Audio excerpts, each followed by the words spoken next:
2006 through 2013 BMW X5 with the 4.8 liter V8 engine, thermostat, and water pump replacement. I'm Brian from How to Automotive. I'm going to walk you step by step through the process of changing out the water pump and thermostat. Before we get started, I wanted to show you all the parts that we're going to be installing. We're going to be installing the thermostat, the water pump. There's also a little coolant pipe that we'll be changing out and all the belts. And in this case, the pulley was broken on mine, so I'm replacing the pulley. So I will link up all these parts and tools that I'm using in this video in the description of the video. So on this BMW, the bearings on the water pump has blown out and chucked the belt off and damaged the pulleys. So I'm going to walk you through the steps of repairing that. We're going to lift the engine cover straight up here and pull it off and set aside. Next, you're going to want to pull the air snorkels off on the left and right here. To do that, we're going to pull off these clips here, here, here, and here. And once you get these clips pulled out, then there's going to be a clip in the front here. You're going to squeeze this little tab, and you're going to lift this upwards, and then you're going to pull this out of the air box here. So once you get all those clips removed, you're just going to pull this little tab here at the front, lift straight up and pop it out right here. And then you're going to pull the air snorkel out right there. There's also these little tabs on the side here. You may have to depress them to get them to pop out of the air cleaner here. Now we need to get the intake boot off from the throttle body and the air cleaner assembly here by loosening up the clamp here. And then we need to loosen up the clamp on the throttle body so you can come through the side like this and you can get to the clamp. I'm using a flexible nut driver, but a regular screwdriver will work just fine. So when my water pump broke, it threw off the belt and shredded it all up and got it stuck in all the pulleys. So I'm going to have to clean all this out and fish it all out. But for you guys, your next step is going to be to remove the drive belt. Before we get to those belts, you may want to get your vehicle up in the air and remove the lower skid plate here. So there's bolts going around the perimeter of the lower shield here, and remove that shield. If you're doing this at home, you want to use floor jacks and jack stands and safely jack up the front of the vehicle. You're also going to want to have a coolant bucket to catch the coolant once we start disassembling this. Since I'm already under here, I'm going to go ahead and remove the AC belt. We're going to change this belt out also. So there's two belts on the vehicle. And to get to this belt, there's a bolt on top up here we need to loosen up. So we're going to loosen up this Allen screw here on top. It's a T45 that we need to use, a torque socket. And then we're going to back the tensioner bolt below it off. So once you get this bolt cracked free, a few threads right here. So you'll reach up over the top. And it's kind of like a blind feel. You can use your mirror to see it also. And go ahead and crack that loose, just a couple threads. And then we're going to loosen this bolt up. And as we loosen it up, the tensioner will come downward, relieving the tension from the belt. To get to the tensioner bolt underneath here, I used a semi-wobble socket with the T45 Torx and loosen that up. And then you can slip the belt off.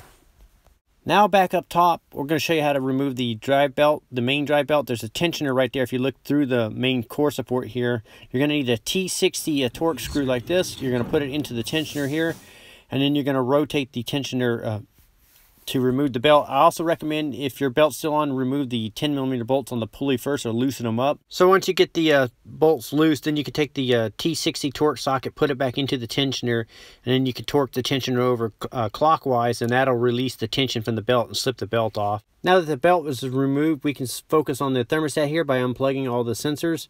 And we can go ahead and remove the upper and lower radiator hose. There's a little clip that holds the radiator hoses on. You can pop the clips out like this. Then you can just wiggle or pry the hoses off the thermostat. I usually try to wiggle it and put a little screwdriver right here and give it a little pry, and it'll pop off. And you're going to do the same thing for the lower hose here. So you're going to pop the clip out and pull the hose off. Once I got the upper hose pulled off, I went ahead and used a bungee cord and wrapped around the hose and kind of just pulled it out of my way and just hooked it onto the hoses back there. That way it gives me plenty of room and access to get down here and work. Now that I got both of the hoses removed, I'm going to go ahead and focus on the pulley here and remove the four 10mm bolts. I'm using my Milwaukee 1/4" drive M12 ratchet here to remove these bolts. It's got plenty of torque to remove these without even loosening them up first. It just rips the bolts right out. Once you get the four bolts removed, you can pull the pulley out. As you can see here, mine got chewed up and damaged, so I'll be replacing this pulley. So now you can see the damage on my water pump here. The next step we need to do here is remove this hose here. So you're going to pop the clip off and pull the hose off. And I just tucked it off to the side out of our way. Now we're going to start removing the bolts to remove the thermostat and water pump at the same time here. And there's also a hose here on the bottom we need to get to. We also need to remove the temp sensor from the thermostat housing. So you're going to need a 22mm wrench here and crack that free and spin this out. I like to use the new parts as reference where the bolts are, because some of them can be hidden or hard to find. So the top couple bolts are really easy to get to. You're just going to remove the 10mm bolts. Once you get to all the bolts that you can get to on the top, one of the bolts is going to be longer than the other, so you want to keep track of where this bolt is located at. And you can use the new parts as references. Now when it comes to a couple of the bolts that are on the bottom of the water pump, the crank pulley is in the way, and so if you look at this in this mirror here, you can see that the harmonic balancer pulley is in the way of the bolt, so we need to remove the harmonic balancer. And if you look in the mirror, you can see the T45 Torx bolts holding the harmonic balancer on. There's about 8 of them holding it on, so we're going to remove these bolts and pull the pulley off. So like I said, I'm going to use a T45 Torx socket, and I'm going to go down in here and fit it in there and take out all 8 of the bolts around the harmonic balancer. You can do it by hand, or you can use an air ratchet like this, or a cordless ratchet in this case, and remove those bolts. Power tools makes jobs like this so much easier and faster, especially when they have a lot of fasteners like this harmonic balancer where there's 8 bolts holding it on. So I'm just cracking it free with my cordless ratchet here and pulling the bolts out. Once you get the last bolt out of the pulley, it's going to have this little ring on there. You want to keep track of that too. Now you can just go ahead and pull the pulley off the crank and just let it rest down in there. You don't need to pull it out of the vehicle. So I just leave it laying down like this. So now you're able to get to that lower bolt and go ahead and remove that bolt. And then once you get that bolt removed, we can go ahead and take that little hose off the bottom there. And you can get to the clip a little easier with the crank pulley off. I found if you look through the core support right here and just look at an angle, you can see the hose clamps a lot easier. So that way you can see exactly what you're doing. As you pick the clip out of the hose, once you get the clip popped back, then you can reach under there and just wiggle it and pull it off the port. And then once you get it pulled off the port, there's one more bolt right behind the hose that you can get to. So once you get this last 10mm bolt out right here, then you can use a pry bar or pry tool, and then you can give the thermostat housing a little pry and start prying it towards the radiator. And as you start pulling the thermostat and water pump housing off, there's these little O-rings on these pipes that are going to kind of hold it in. So you may have to wiggle it or pry a little bit over here on the side. So you can pry over here from the side right here and give it a little pry and then pull at the same time, and it'll pop off. Now that you got it popped off, you can go ahead and pull it out of the vehicle. As you can see on mine, that it completely came apart. It broke apart in pieces. So now you can go ahead and just lift the housing and pump out as one assembly. So I wanted to share with you on the crank pulley here that there's a special stud and a special hole that the crank pulley line up with. And so you want to pay attention to where that's at, where it's located. So your next step is going to be to clean up the surface here where the water pump was mounted onto. So make sure that there's no debris or anything. Wipe it off, clean it off. And then we're going to take this little pipe here and we're going to pull this out. So you're just going to pull it off like this, and we're going to replace this pipe. Now that the pipe is out, we need to clean the little port that the pipe went into. So we need to make sure that that's nice and clean and free of debris.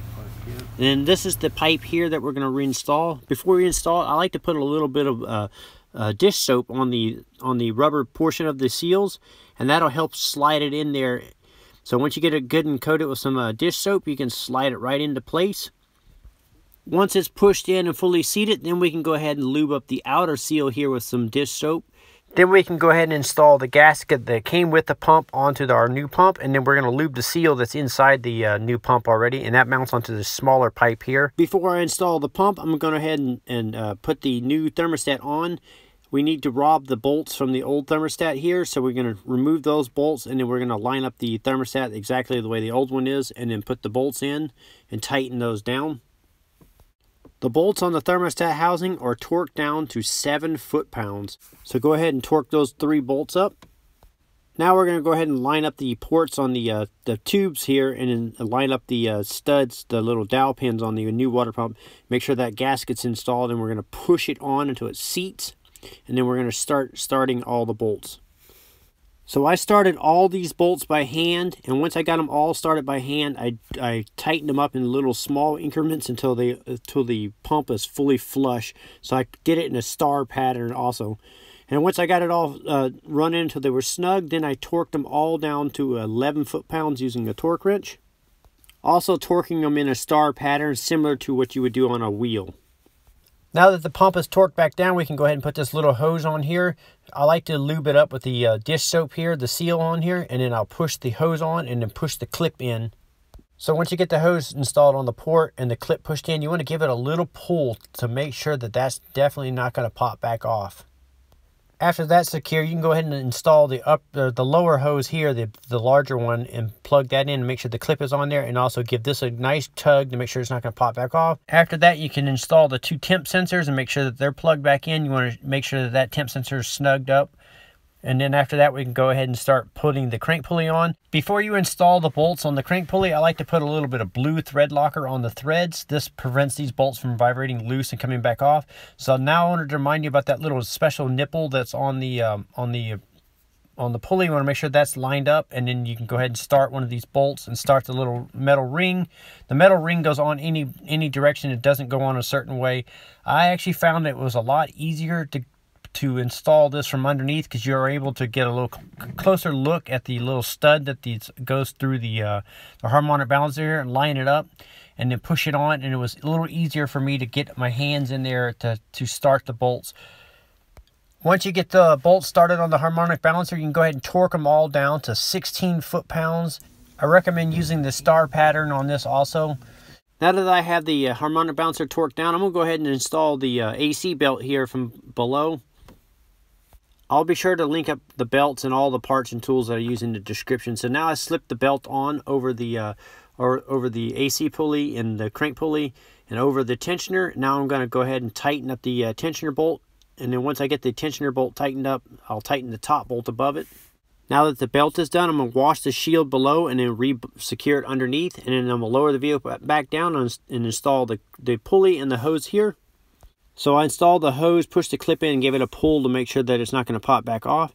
Went ahead and plugged in the sensor there. Now I'm going to install my new pulley here. I'm going to put a little bit of thread locker on the threads of the bolts. Run them in till they're snug, then I'll put the belt on, and then I'll tighten the bolts up after the belt is on. Here's the part numbers for the belt. I will link this up in the description of the video. I printed out a diagram of how it routed.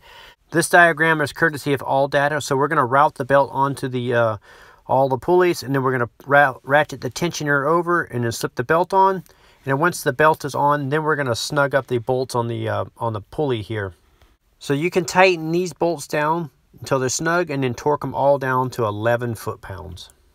Now we can take the upper hose here and remove it from the bungee cord, lube up the seal here, and then we're going to slip it onto the port, onto the thermostat housing, and make sure you give it a pull and make sure that it doesn't pop back off.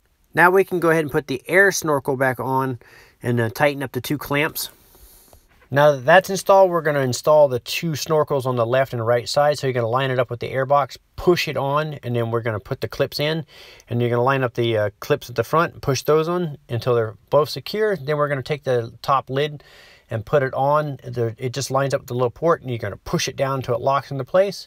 Now we're going to remove the radiator coolant bottle reservoir cap here and fill it up with 50-50 mixed BMW approved coolant. I recommend using distilled water when you mix the coolant, and we're going to fill it up until you see that max mark right here in the bottle. You're going to fill it up to us right at the top of that right there. You don't want to overfill it, just right up to the top. This is an expansion tank. After that, we're going to start the vehicle and let it run. We're going to turn the heater on high, but with the fan speeds at the very low speed. And then we're going to let the engine run for about 10 minutes. And we're going to bleed the system.